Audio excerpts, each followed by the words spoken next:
salamat sa araw na ibinigay mo ngayon sa bawat isang tao nandito.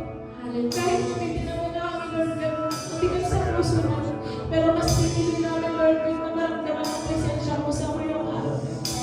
Na piling namin, Lord God, na hindi kami na wala naman pero ikaw yung nag-feel sa amin, Lord God, na pagmamahal mo. Hindi ka nagkukulang sa amin, Lord God.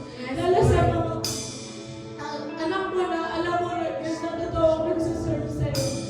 Na ang lakas na nagmumula sa'yo, Panginoon, talaga, hindi po kami kakayang ma-disappoint sa mga bagay-bagay kasi pag alam mo na sa'yo kami, Lord God, nagtitiwala. Nandito ka sa puso namin at sa isip, magagawa namin ang mga bagay na akala ng bawat isa nito ay hindi nila magagawa. Pero pag totoo, Lord God, na tinanggap namin ikaw, Lord God, na makukuha namin at mararamdaman namin ang gaan ng kasama ang buhay ko. Maraming salamat, Lord God, sa buhay ng mga kapatid na namin nandito ngayon, Lord God.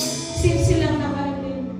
Nawa, Lord God, buksan mo ang puso at isip nila sa mga mensahe na narinig nila, Lord God, sa sermon, Lord, Pastor, at sa mga narinig namin mula sa devotion ni Deacon Joel.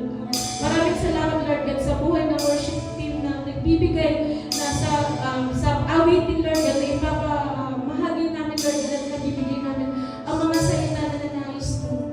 Lahat namin, Lord God, ay dinadalangin namin sa mga mismong pangalan. Amen. Amen.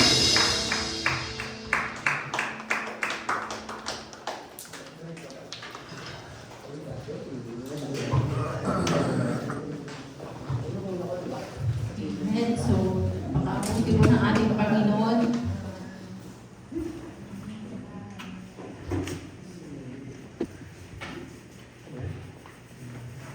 Amen. Tunay nga po na matapat ang ating Panginoon at hindi po siya nagkukulang. Amen po.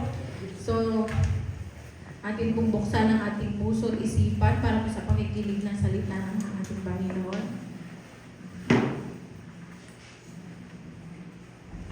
Buksan po natin ang ating mga Bible, if you have a Bible. Sa Philippians chapter 1, verse 1 to 30.